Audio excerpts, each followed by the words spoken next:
Salve, salve nação! Saudações rubro-negras! Eu vou falar por mim, cara, eu tô muito ansioso. Minha Nossa Senhora, a hora não passa. Essa noite foi difícil de pregar os olhos. Rapaz, olha, eu vou falar um negócio pra vocês, hein, galera? Bate meia-noite e não chega às 18 horas. Ah, meu Deus do céu, cara. Que ansiedade monstra pra essa grande decisão de Libertadores da América. A bola rola às 18 horas, horário de Brasília. E vamos ver aqui esse corte, né, da imprensa, falando do nosso Mengão, falando também do adversário.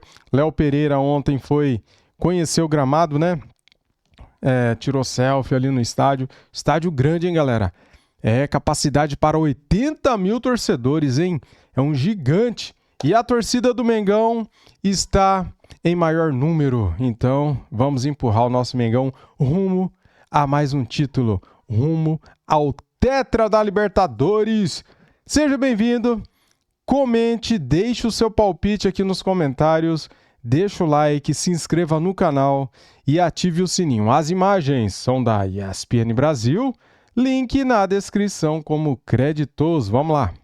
O momento em que a gente teve de uma vez só discussão sobre a arbitragem do São Paulo e Palmeiras pra frente, que também interessava ao Flamengo. E aí, Zupa, desculpa, mas imagina, a imagem é recuperada, então, aí, do Léo Pereira vendo, passeando pelo gramado. Ele conversou com a nossa equipe, a gente vai ouvir o Felipe Luiz também. Olá, sentindo o gramado. Então o Léo Pereira é aquele que foi quem desceu ali e fez aquele conhecimento do gramado. E tirou selfies também, tirou fotos também, né? O auge dessa temperatura mais elevada do que deveria veio na discussão da Libra, né? Do caso Leila e Bapi. Mas a temperatura baixou.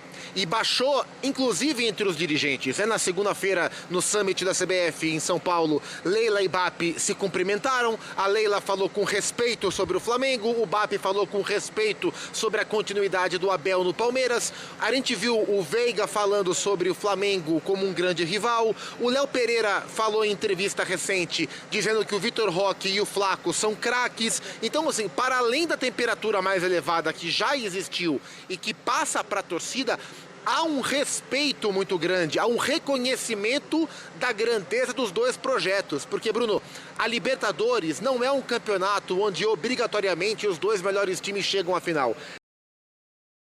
Esse ano os dois melhores estão frente a frente. E isso dita o tamanho dessa final. Olha só que imagem. E é bonita, hein? O Léo quer a taça pra ele. Claro. Mas tem do outro lado quem também queira. Tem. É que os jogadores do Palmeiras, eles não vieram pra cá. Aliás, essa é uma diferença até do que aconteceu em Montevidéu, viu, Edu e André? Normalmente existe aquele reconhecimento do gramado e os dois times, viu, André, Edu, eles abriram mão disso. Então o Léo Pereira veio pra cá, a gente tá vendo aqui na imagem ao lado, olhando a taça, né? Desejando a taça, exatamente esse é o termo. Mas aquele reconhecimento tão tradicional que as equipes fazem, as duas equipes abriram mão, Edu. Pois é, um reconhecimento solitário, né? Diferente. E muito jogador fala da importância de você imaginar já onde é a placa, onde será o cruzamento. Não tiveram essa vontade, André. Às vezes é bom para ter referências, né, visuais, embora o gramado seja do mesmo tamanho, igual ao que os jogadores do Flamengo e do Palmeiras estão acostumados a jogar. Existe, às vezes, a necessidade, os jogadores gostam disso, de olhar, entender onde estão, se acostumarem a esse ambiente. Não acho que isso acaba determinando qualquer coisa, mas faz parte, digamos, de um certo ritual de ir a um estádio onde não se vai com tanta frequência para disputar uma partida tão importante. E depois da mudança de regulamento com a final única da Copa Libertadores, o estádio onde acontece a final, ele ganhou ainda mais relevância, digamos assim, simbólica, né? Porque todo mundo quer chegar a Lima queria chegar a Lima ao longo da Libertadores de 2025. Mas a preparação das equipes ela foi diferente, né, em relação ao que aconteceu nos anos anteriores. Tanto o Palmeiras quanto o Flamengo tiveram menos tempo para se preparar para essa final. Não por coincidência, os dois disputaram o Campeonato Mundial de Clubes. O calendário deles foi mais cheio, mais complexo, mais difícil de administrar. E a minha impressão é que o time que sentiu mais esses problemas é o Palmeiras. E não é por uma característica de elenco, uma falta de profundidade talvez, né, todas as circunstâncias influam um pouco. Mas eu acho que é por uma questão física mesmo. Sim. O grande ponto, a meu ver, a grande questão para a decisão desse sábado é o quanto os jogadores titulares do Palmeiras conseguiram recuperar suas energias desde que o Abel resolveu segurá-los, poupá-los de uma rodada do Campeonato Brasileiro. E foi exatamente isso que fez. E eu não estou nem entrando aqui no mérito de qual será a escalação de amanhã. Podemos falar sobre isso depois. Mas, em resumo, os jogadores mais importantes, aqueles que o Abel gostaria de escalar neste sábado, estão desgastados. Mais do que os jogadores mais importantes do Flamengo. Estão desgastados, mas estão descansados porque não jogaram contra o Grêmio, o que me pareceu uma decisão inteligente. Por isso é que eu coloco a coisa como uma questão. Se esse tempo foi suficiente para, como se diz, o time titular do Palmeiras recarregar as suas energias, a final vai ser extremamente disputada, acho que com grande chance de prorrogação, etc., porque o equilíbrio é muito grande. Se o Palmeiras não conseguir entrar amanhã em campo com o tanque cheio, eu entendo que o Flamengo estará em uma posição não apenas vantajosa, mas decisiva. É a minha impressão. Ô, Brunão, Vicari, a gente falava desse estádio aí, os dois times conhecem, né? O Flamengo ganhou a Libertadores do River Plate aí, estava no gramado ali, aliás, atrás do gol do Armani, né? Aqueles 2 gols do Gabigol. E a dupla Flaco Roque nasceu exatamente aí, né? O primeiro grande jogo foi contra o Universitário aí, né? Eles apareceram inicialmente, tem o jogo contra o Corinthians, quando o Palmeiras é eliminado da Copa do Brasil. Aí o Palmeiras em o jogo do Campeonato Brasileiro está perdendo para o Ceará. Isso. E aí, no segundo tempo do jogo, na necessidade de uma virada, não é, Zupac? Aí os dois entram em campo, mas depois, como o Edu falou, oficialmente em um time titular, aí sim, né, aqui em Lima, e a partir daí os dois vivem uma sequência mágica, com os dois, inclusive, chegando às seleções de seus países, não é, Zupac? É verdade, e chegam aqui em momentos diferentes, né? O Flaco no momento ruim, numa seca maior, o Vitor Roque não vem, né, mas ele fez um golaço contra o Mirassol já há alguns jogos. É um estádio muito interessante, né? Porque bonito. É um estádio antigo, Isso. Mas é um estádio bonito, ele tá encrostado, tá dentro da cordilheira, né? Tá cravado na cordilheira. E aqui uma coisa me chamou a atenção, porque ele é um estádio antigo. Mas aqui atrás de mim, dá pra ver, ó, embaixo dos refletores, tem 6 lances de camarote. É muita coisa. Não é aquele camarote luxuoso, mas são 6 andares. É muito camarote. Exato.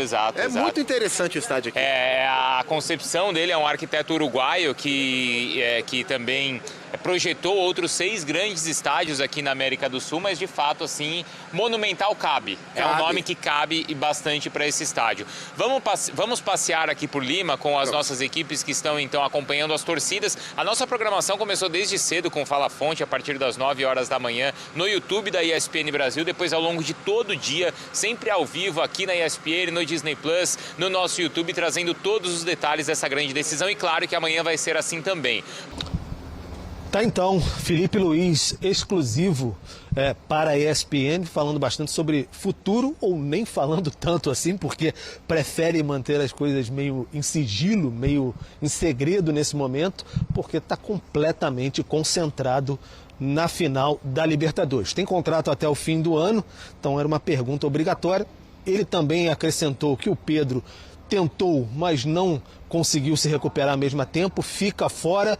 E o Léo Ortiz, hoje pela manhã em La Videna, já fez toda a questão ali do treinamento. A gente pôde acompanhar 15 minutinhos, circuito físico, movimentações para lá e para cá. Não mostrou nenhum tipo de limitação. Não joga há um mês, basicamente, desde o jogo de volta contra o Racing na Argentina, pela semifinal. Então, fica a critério do Felipe Luiz. Mas o que se espera é um Flamengo, digamos assim, com Rossi, Varela, Léo Ortiz ou Danilo, Léo Pereira, que também participou da coletiva de imprensa, Alexandro, Pulgar, Jorginho, que hoje atendeu por 20 minutos os fãs rubro-negros na porta do hotel, foi o jogador que ficou lá mais tempo disparado. Aí você tem a Arrascaeta, você tem o Bruno Henrique, e aí Everton Cebolinha ou Samuel Lino, e pela direita deve ir o Carrascal, Bruno Vicari. Então essas são as opções. E Pedro, já anote aí, tá? Ó, acerte sua contagem regressiva, 21 horas, 29 minutos. Pra talvez aquele famoso meme se repetir, viu, Pedro Henrique? Sabe qual que é? Aquele do Libertadores, Brasileiro e Carioca. Muita calma, Você né? sabe qual ficou famoso? Aquela canção? Aquele lá. Canção. Aquele lá. 21 horas, 30 minutos. De repente, podemos ter a versão Lima. Hein, Pedro? Não é verdade, Zupac? Muita calma nessa. É quase que um objetivo mas é difícil, profissional, né? meu. Tem que estar preparado. Repetisse. Tem que estar preparado. Vamos ver o que vai acontecer, mas é bom estar preparado porque pode acontecer. Pedro Henrique, obrigado, viu? A gente vai trazer mais informações também do lado do Palmeiras já, né? Titular no jogo de amanhã, ele não é o Pedro, mas ele tá ali entre o Pedro e o Plata, que são jogadores muito diferentes. Tá lá o Bruno Henrique, que oferece profundidade, oferece estatura, oferece poder de decisão, oferece finalização, oferece cabeceio, embora o Pedro ofereça isso de maneira mais consistente, porque o Pedro é um centroavante. Mas o Flamengo tem, então é um desfalque muito sentido, mas o Flamengo tem uma peça chamada Bruno Henrique, que para jogos deste tamanho é uma peça valiosíssima, capaz de diminuir o impacto dessa ausência. Mas é uma diferença, o Palmeiras tem o seu ataque titular e o Flamengo não. O Pedro foi, André e Edu, uma figura importantíssima na vitória recente do Flamengo contra o Palmeiras no Maracanã por 3-2. Foi quem apareceu em quase todos os gols, né? Seja no jogo físico ou mesmo finalizando. O Pedro foi fundamental naquela vitória e agora o Filipe Luís chegou ao limite, não esconde mais, ou não sei se está tentando esconder, mas não participou do treino hoje, então está confirmando a ausência do centroavante. André e Edu. Até o Mendel, falando com o torcedor, falou, não, vai ser gol do Pedro. O Mendel falou, vai ser o maior blefe de todos os tempos. Já o Mendel já não acreditava. Isso ontem, inclusive, né? Sim. O estilo Filipe Luís faz a gente pensar que a decisão está tomada, né? Não dá para ele jogar mesmo. E a gente espera mais surpresas do Abel no momento da escalação do que do Filipe, né? Em relação ao Filipe Luís, ele tem falado menos, né? Dá para perceber. Isso é só uma questão de personalidade, a maneira como cada técnico se envolve com esse período pré-decisão, naquilo que ele pretende comunicar ou não, independentemente de como está se sentindo o Filipe Luís, se ele está ansioso ou tenso ou relaxado, não importa. A forma como ele se referiu ao Pedro não permite que haja dúvida a respeito da situação de um dos principais jogadores do elenco do Flamengo. Ele não vai jogar. Não é que ele estará no banco e, eventualmente, dependendo das circunstâncias, ele não vai jogar. Não dá para esperar nada diferente. Assim como o Everton também não vai jogar, né? Sim. Participou da coletiva hoje. Em relação ao Abel, já que você me perguntou, eu vou repetir o que eu falei ontem aqui, conversando com a Marcela. As declarações a respeito da escalação, elas também são claríssimas. O Abel falou coisas, não há muita dúvida em relação ao time, todo mundo sabe com que equipe o Palmeiras vai jogar. Atletas ficaram em São Paulo, depois se juntaram à delegação em Porto Alegre.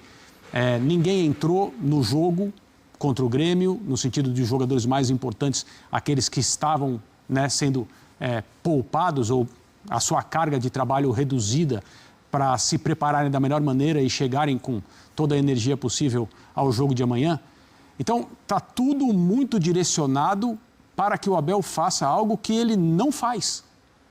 Ele não faz isso. E o Palmeiras está numa situação delicada em relação à escolha de jogadores. Então, eu não sei se haverá uma surpresa em um atleta que a gente não imaginava que esteja entre os titulares e estará, ou se no momento em que o Palmeiras entrar em campo rigorosamente com a escalação que o Abel guardou para esse jogo, a disposição dos jogadores, as funções realizadas em campo serão distintas. Eu não estou dizendo que eu duvido da palavra dele ou que eu acho que ele está jogando uma conversa que não é real, não. O que eu estou dizendo é que esse tipo de conduta, especialmente antes de uma decisão tão importante, não é compatível com o corpo de trabalho que a gente tem do Abel desde que ele chegou ao Palmeiras. Ele não é assim. Então, ou nós vamos nos surpreender, ou alguma coisa distinta do que todo mundo imagina vai acontecer. É uma pena que o Pedro não possa jogar pelo Flamengo. Ele faz muita diferença em campo. O Flamengo é outro time sem ele. Do mesmo modo, um raciocínio que não é igual, porque a amostra também não é nem semelhante. É uma pena que o Paulinho não possa jogar essa final pelo Palmeiras, mas como o Paulinho está fora há muito mais tempo, é uma notícia dada e conhecida há muito mais tempo, a gente, o torcedor do Palmeiras fala assim, puxa, que pena que o Paulinho não vai jogar essa final. O Paulinho está fora do time. Mas em situações ideais, do ponto de vista de quem quer ver o melhor jogo, o melhor enfrentamento, é uma pena que o Pedro não possa jogar pelo Flamengo e o Paulinho não possa jogar pelo Palmeiras. Brunão, o Abel tem um plano, né? Vamos ver que plano é esse. Agora, essa coisa é legal a gente ficar imaginando quem vai jogar, será que vai ter surpresa? Quais são as opções que os técnicos têm? Essa véspera, a gente gosta disso, né, Brunão?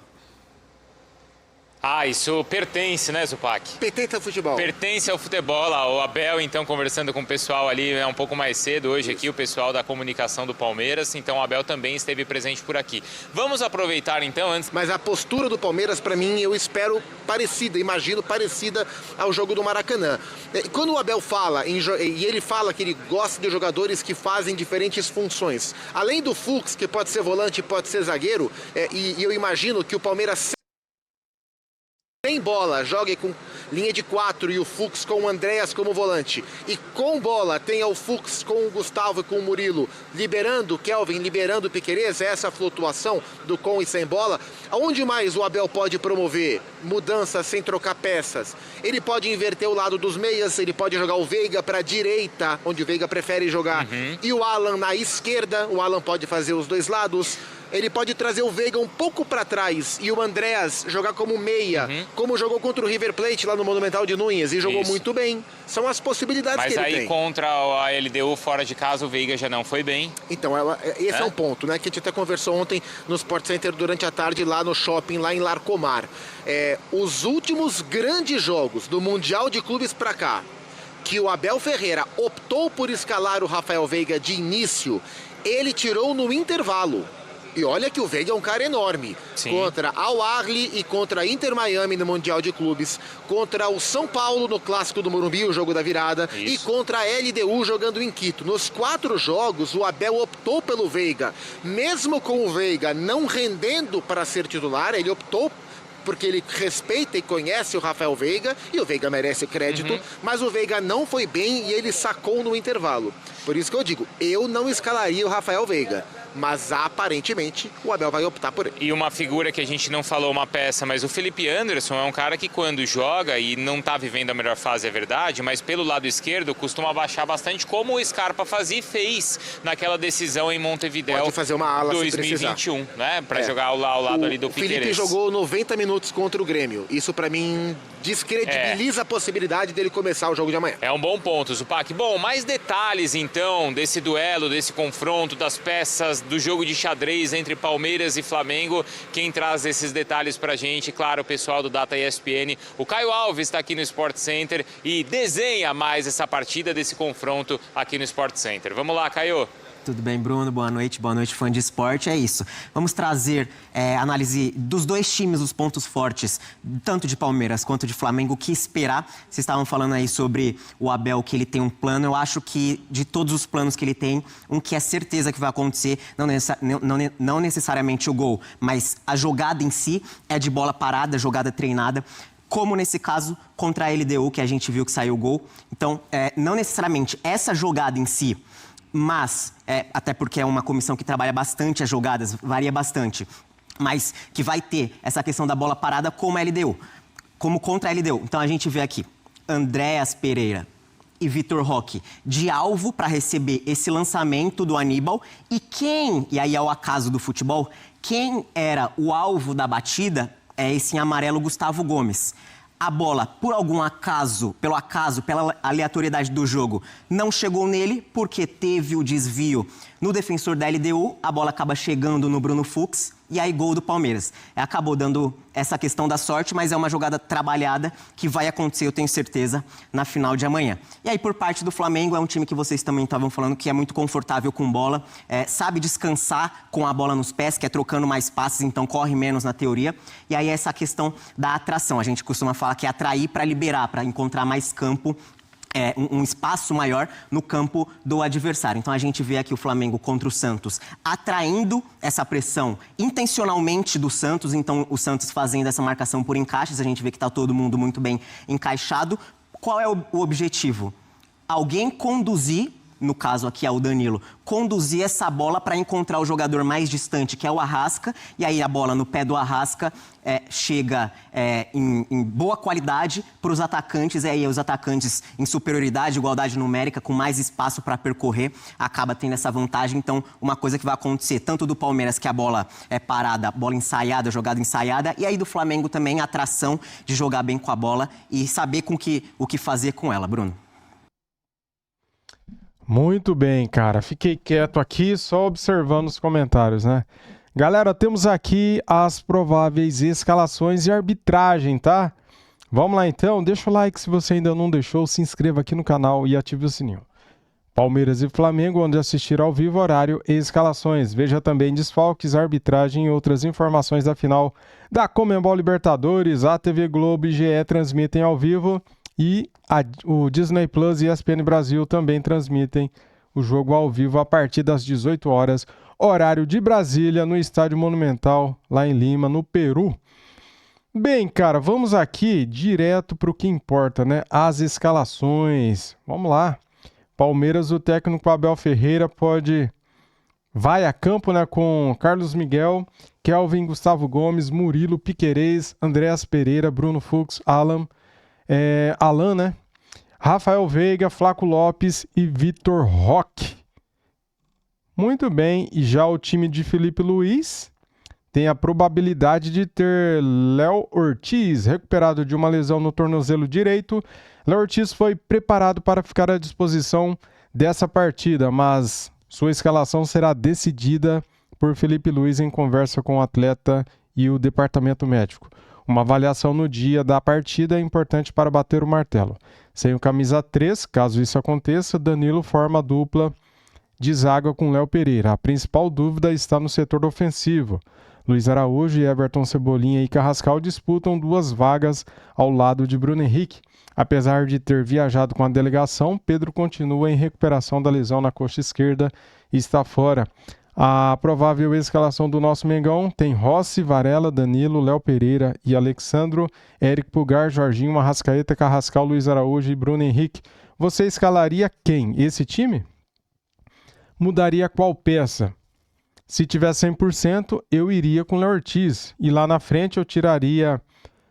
eu colocaria o Cebolinha, galera. Colocaria o Cebolinha no lugar do Luiz Araújo. Beleza? Minha escalação. Não mexeria em mais nada, seria só 2 mudanças. Arbitragem, Dario Herrera, árbitro argentino. O assistente 1 é o Christian Navarro, também da Argentina. O assistente 2, José Miguel Savorani. Quarto árbitro, Maximiliano Ramírez, da Argentina também. E o VAR, Héctor Paleta, da Argentina. Temos aqui também a arbitragem do Uruguai, tá? O assistente do VAR 1 é o Santiago Fernandes, do Uruguai. O assistente 2 do VAR é o Jorge Inácio Balinho. E o VAR, o terceiro, no caso, né, assistente, seria o Christian Ferreira, do Uruguai. Tá aí, galera? Todas as informações para vocês. Palpites. Meu palpite é 2-1 Flamengo. 2 Flamengo, 1 Palmeiras, tá? Se eu falo 2-1 Flamengo, fica estranho, né? Flamengo 2, 1 Palmeiras. Beleza? Tamo juntos. Isso aqui é Flamengo. Ansioso demais, cara. Tô muito ansioso. Saudações rubro-negras. Fui!